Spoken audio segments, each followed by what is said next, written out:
Bakit ang ingay ng phone ko? Grabe yung trending to sa social media.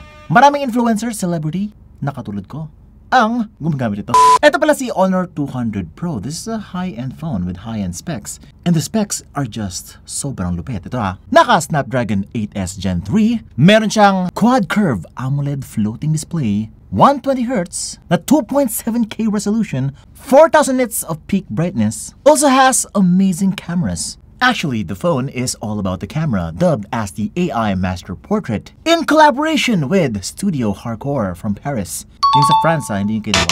Bokeh overload. As the name suggests, this is for the pros. Are you a pro? Then this one is for you. I'm Vince, and you're watching Unbox Diaries. Ooh. Well, pro camera, pro design, pro performance. Ito na. Very nice and professional design. Underneath, we're getting SIM ejector pin, the quick start guide, warranty card, yung jelly case, and underneath, we're getting the USB Type-C cable and 100 watts supercharger. By the way, this phone also has 66 watts wireless charging. This is the Ocean Cyan color. Meron siyang dalawa pang color, may black at meron pang moonlight white. Behold, the waves at the back. Parang air blowing at the back, creating waves. Waves of memories, kasi after some time, marami memories na mag-flow dito sa phone na to. Now, the design at the back is very minimal, very artistic. Yung camera module ay oval, na may spider eyes sa likod. Sa kanyang side ay may chrome finish siya. Actually, the body of the phone is chrome finish all around. The phone is not only stylish, but also elegant and premium, giving off that luxury vibe. Parang ang feeling, napakasosyal kapag hawak mo siya when you're shooting photos or landscape. Very aesthetic din kapag tumatawag ka. Kaya pala sobrang pogi ng mga influencers at mga celebrity na ginagawa yung mga posting na ganito. Okay, testingin natin. Yon! Tapos sa harap naman, naka-quad curve display siya. Ibig sabihin, curve siya not only sa left and right side, but also sa top and bottom. And look at this! Meron siyang dalawang selfie camera at the front. Hindi. This is only one selfie camera. 50 megapixel portrait camera po yan. At meron pa siyang depth sensor sa harapan for that real background blur. By the way, yung kanyang camera sa likod ay meron siyang tatlong camera pa. Meron siyang 50MP portrait main camera, OIS and EIS na po to. Super dynamic H9000 sensor. Meron pa siyang 50 megapixel telephoto camera na Sony IMX856 sensor. And of course, 12 megapixel ultra-wide and macro lens. Pinagsabi na nila yung ultra-wide pati macro. Pwede kasi yon. Ultra-wide siya, tapos lalapit ka na sobra, tapos magiging macro na po yung dating nun. Now, overall, the design is very sleek talaga. Yung display niya, sobrang immersive nung dating. Grabe sagad ang kanyang bezels. It's like when you're watching movies, para lumulutang na lang yung content. Oh, by the way, meron pala siyang dalawang speaker dito. Isa sa taas at isa sa baba. Walang headphone jack. At dual nano SIM card slot lang po siya. Wala siyang micro SD card slot for expandability. Pero naka 512 gigs of ROM naman po siya. Yung RAM, umabot na ng 20 gigabytes. Ayun. Basta 12 gigs of RAM yung kanyang base. Now, before I go to the display, I need to show you na agad yung kanyang camera. Kasi nga, ito yung kanyang main feature talaga. Now, my team and I have checked out the photos here and it's quite impressive. Talagang professional ang kanyang look. The thing that separates the flagship phones from the mid-range and the entry levels is the camera. Alam mo talaga na pagka entry level or mid-range, parang medyo processed, medyo fake yung color, at lalo na yung background, medyo, ano yan, parang kinapi-paste lang sa Photoshop. But the real camera will never do this. And this is what the real camera looks like. Okay, so photos, here it is. Siyempre, portrait shots talaga muna ng tao. Unang-una, ang napansin ko, very natural po halos lahat ng nakikita dito. Color, skin tones look lifelike. Hindi siya over-sharpened. Kasi over-sharpening, guys, looks kind of fake. And mahirap pa siya i-post-edit. Now, this one is giving you that balanced look. Not too contrasty, not too saturated. What your eye sees, this actually produces. Which is what professionals actually want. Kasi hayo talaga nilang medyo over-process yung photo para magmukha namang professional. That's something what people are paying for. Pangat man na mukhang kuha ng smartphone yung isang gawa ng professional. Now, Honor is boasting that this is an AI portrait master. Pang-portraits daw talaga siya. And they're really serious about what they're saying. Yung telephoto niya, nag-i-switch kapag nag 2.5x ka. And yes, sobrang detailed po pa rin ng 2.5x niya, giving you that depth. Kasi guys, kapag standard lang yung camera, minsan talagang flat yung kanyang itsura. No matter what you do, if it's just a budget smartphone, it will never get to this level. Level of depth, level of skin tone, level of detail, and lighting. Pati yung shadows, no? Talagang natural yung dating niya. especially the background blur. Ito ba yung Honor 200 versus the Honor 200 Pro? And as you can see, parang mas natural talaga yung sa Pro. Ito naman sa non-Pro is parang sinalpak lang. Yung subject dun sa background blur na background, yung parang ginotion blur mo lang sa Photoshop, ganun po yung kanyang dating. Ito talaga sa Pro version, malinis ang kanyang bokeh. You can really feel that depth of field. Yun nga lang, hindi siya perfect dun sa cutout. It's really hard, you know? Even with advanced AI technology these days, nahirapan sila mag-cut out dun sa mga edges ng subject. Sa real camera kasi talaga, yung optics ng DSLR nyo, nalalaman nyo yung distance nyo from the background. That's why there's gonna be background blur talaga. Sa smartphone kasi guys, mahirap talaga gayahin yung actual na mirrorless camera or DSLR camera na effect ng actual bokeh. Mostly ang ginagawa nila is parang kinukuha nila yung subject, kinakat out nila at sinasalpak dun sa background na may blur. But on the Honor 200 Pro, it doesn't look that way. Parang natural talaga yung pagkakalagay niya. Really looks impressive. Now diving deeper into portrait territory, ang sabi ni Honor, nakipag-collab daw siya kay Studio Hardcore from Paris, which is a studio from Paris na renowned for their black and white photos of celebrities. And this studio lent their expertise to Honor to recreate their style onto the camera app, which just means na meron ditong settings na tatlo dito sa portrait tab. Meron tayong Hardcore Classic, which is yung black and white. Naging 5:4 yung aspect ratio. Hardcore Color, medyo dramatic yung effect. And of course, the Hardcore Vibrant na bumalik sa 4:3 aspect ratio siya. It has a much more saturated, much more vibrant look. Also has better contrast. The portrait app also has built-in bokeh na pwede mong palitan from f1.2 to f16.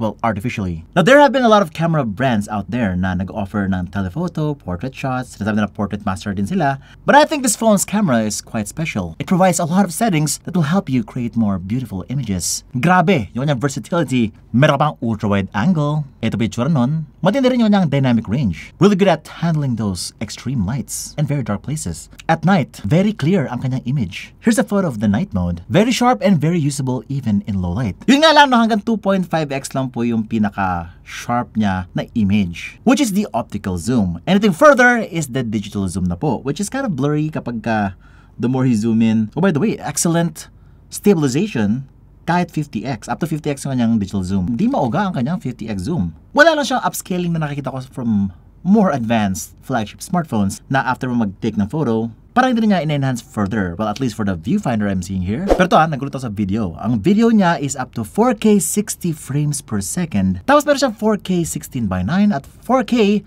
21:9. Ito pa yung ng kanyang stabilization while walking and sobrang smooth po, pang flagship po yung level ng smoothness ng kanyang video. It kind of felt like a GoPro. And it looks like there's no toggle whether to turn it on or off. Tsaka hindi naman siya super zoomed in din. Kasi iba kapag EIS, kapag ka-turn on mo, masyadong zoomed in na siya. But this one, grabe.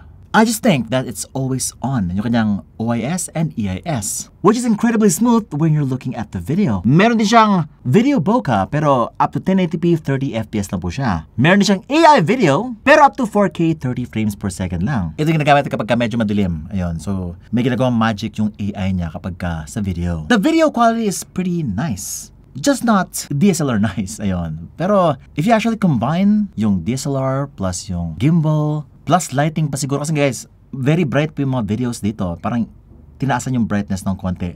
That's why yung mga highlights na makita mo sa taas, medyo sabog na. Oh, look at this. May 0.8x ang kanyang selfie camera. Which means pwede mo picture ang sarili mo hanggang half body. Pagka 1x lang, 1/4 body. Kahit sa video, mayroong 0.8x.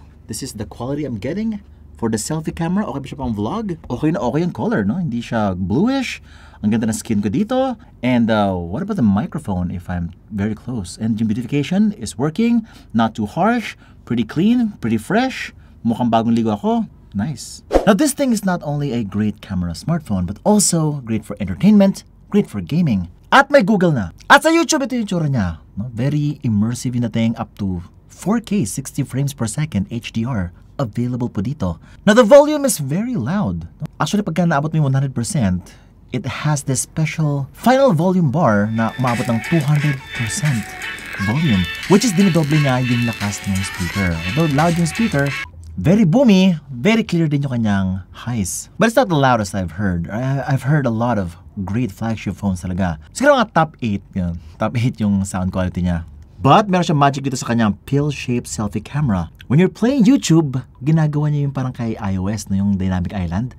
Nagbabago yung shape niya kapag may piniplay kang music sa background. Na pwede mong balikan yung music, pwede ka mag-play, pwede ka mag-next. At meron siyang waveform na ganap dun sa kanyang pill. Para malaman mo na meron nagpa-play. Tapos pwede mo siya i-click para i-expand siya. And here you will get more controls. Actually, meron siyang magic dito. Meron pa nga siya yung sa Magic Portal, no? Kapag ka pumunta sa website, may nahanap kang information, gusto mong ilagay itong information sa isang lugar, sa notes mo siguro, you just turn on this Magic Portal in the settings and select yung text, i-hold mo siya, tapos i-drag mo sa pinaka-right side. Meron siyang blue na glow dito. Lagyan mo sa notes at lalabas yung notes app dito. At nakita nyo yung page na open siya. Pumasok yung mga apps. Ang galing, ha? So yun, meron kang kinakompose na something dun sa inyong notes app. Actually move to different pages, collect information, and drag and drop dun sa notes app anytime with the Magic Portal. Pero Vince, I'm not here for the camera and I'm not here for the design. Gusto ko malaman kung okay siya sa performance kasi gamer ako.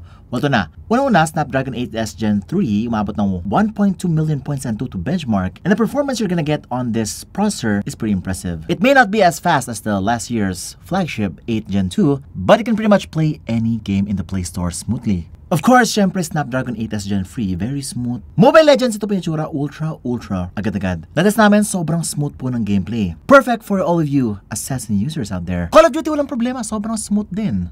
At meron siyang ultra refresh rate right out of the box. And kapag nag-ultra graphics ka, hindi siya maglo-low graphics. Medium graphics yung kanyang default. Kasi alam ko yung mga iba, Dimensity 8300 sa ibang brand or ibang mid-range phone, naglo-low graphics siya. But this one, ultra refresh rate, medium graphics. And the gyroscope is just so responsive, so accurate. Graphics and frames, grabe yung smoothness. No problem ka dito. In fact, meron pa siyang touch enhancer to improve yung sensitivity ng touch nyo dun sa display. Also, meron siyang image enhancer to enhance the graphics. This is all done by the Game Manager, a basic game mode within the phone. Bakit basic? Kasi nga, tinan mo, wala masyadong information dito. Balance na yung option at yung game. Well, balance para saktuhan lang. Tapos game naman, pagka overclock siguro. Meron pa siyang FPS boost dito. Pero na-deactivate si image enhancer nung tinurn ko si FPS booster. So para siyang performance mode or fidelity mode ng mga consoles. Parang ganoon. HOK is okay yung performance. Sobrang smooth din guys. Walang problema. For gaming, wala kayong masabi. Everything is just so smooth, so buttery smooth. You should try it yourself. By the way, if you can't afford the Pro version, meron siyang non-Pro version, Honor 200. Ito guys, I mean, naka-Snapdragon 7 Gen 3 naman to. Pero most of the features of the Pro version ay meron sa kanya. Same charging speed, almost same display, quad curve din, AMOLED din siya. Also looks premium and stylish. And also excellent din ang kanyang camera. Mas matindi lang talaga yung camera ni Pro version. And if you want to see a full review of the Honor 200, let me know guys in the comments below. And of course, subscribe, hit the bell icon so that you don't miss any of our great content bins and you're watching Unbox Diaries. Woohoo!